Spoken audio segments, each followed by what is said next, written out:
রাজনীতিতে তরুণদের অংশগ্রহণ নিশ্চিত করার লক্ষ্যে আমরা জুলাই গণঅভ্যুত্থানের নেতৃত্ব নতুন রাজনৈতিক দল নিয়ে আসছে এবং আজকে সেটির আত্মপ্রকাশ অনুষ্ঠান।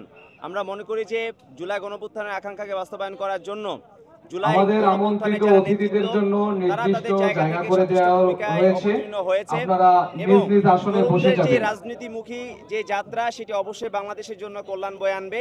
আমরা মনে করি তরুণরা আমাদের যখন রাজনৈতিক ব্যক্তিবর্গ, ময়দানে তারা শহীদ নেতৃত্ব দিবে পরিবার, তখন কূটনীতিক তরুণদের উদ্যমকে ব্যক্তিবর্গের কাজে জন্য লাগিয়ে এগিয়ে যাবে নির্দিষ্ট বাংলাদেশ জায়গা এবং জুলাই দেওয়া রয়েছে। গণঅভ্যুত্থানের আপনারা আকাঙ্ক্ষাকে সেখানে বাস্তবায়ন করার বসবেন। জন্য আমরা সেই আমাদের সাথে জায়গা থেকে এখনো যারা আমরা সর্বাত্মক রয়েছি ভূমিকায় অবতীর্ণ রেড থাকবো। কার্পেট জোনের ঠিক ভিতরে, একই সাথে আমরা মনে করি তাদেরকে অনুরোধ আগামীর করছি যে দায় দরদের বাংলাদেশ, রেড কার্পেট সেই দায় জোনের দরদের বাইরে যাওয়ার বাংলাদেশের জন্য। জন্য আমরা তরুণদের দেখতে পাচ্ছি অংশগ্রহণ আমাদের রাজনীতিতে নিশ্চিত করা সংরক্ষিত আবশ্যক। আসনগুলোতে সেই এখনো জায়গা থেকে আমরা অনেক তরুণদেরকে বলছি, সহযোদ্ধারা বসে ঠিক একই রয়েছে। সাথে তাদের আমরা আমি বলছি যে অনুরোধ আমাদের করছি নতুন রাজনৈতিক দল আসনগুলো ছেড়ে জাতীয় দেওয়ার নাগরিক জন্য। পার্টি তরুণদের আমাদের যারা শক্তিকে কাজে সহযোদ্ধা লাগিয়ে রয়েছেন তারা এখনো প্রবীণদের সংরক্ষিত অভিজ্ঞতাকে কাজে আসনগুলোতে বসে লাগিয়ে রয়েছেন। আমরা আপনাদের তরুণ অনুরোধ প্রবীণদের করছি আসনগুলো সমন্বয়ে ছেড়ে দেওয়ার জন্য। আমাদের এই রাজনৈতিক দলের যাত্রা আমরা শুরু করব এবং এই রাজনৈতিক দল জনগণের যে মূল আকাঙ্ক্ষার যে জায়গা সাম্য, মানবিক মর্যাদা এবং সামাজিক সুবিচারের যে বাংলাদেশ, সেই বাংলাদেশ বিনির্মাণে অবশ্যই সচেষ্ট ভূমিকা পালন করবে।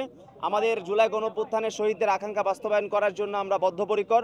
আমরা মনে করি জাতীয় নাগরিক পার্টি এনসিপি তারা তাদের জায়গা থেকে অবশ্যই সেই আকাঙ্ক্ষা বাস্তবায়ন করার জন্য বদ্ধপরিকর থাকবে। আমরা আমাদের জায়গা থেকে মনে করি যে জনগণ তাদের জায়গা থেকে স্বতঃস্ফূর্তভাবে আমাদের আজকের এই আত্মপ্রকাশ অনুষ্ঠানে তারা অংশগ্রহণ করছে।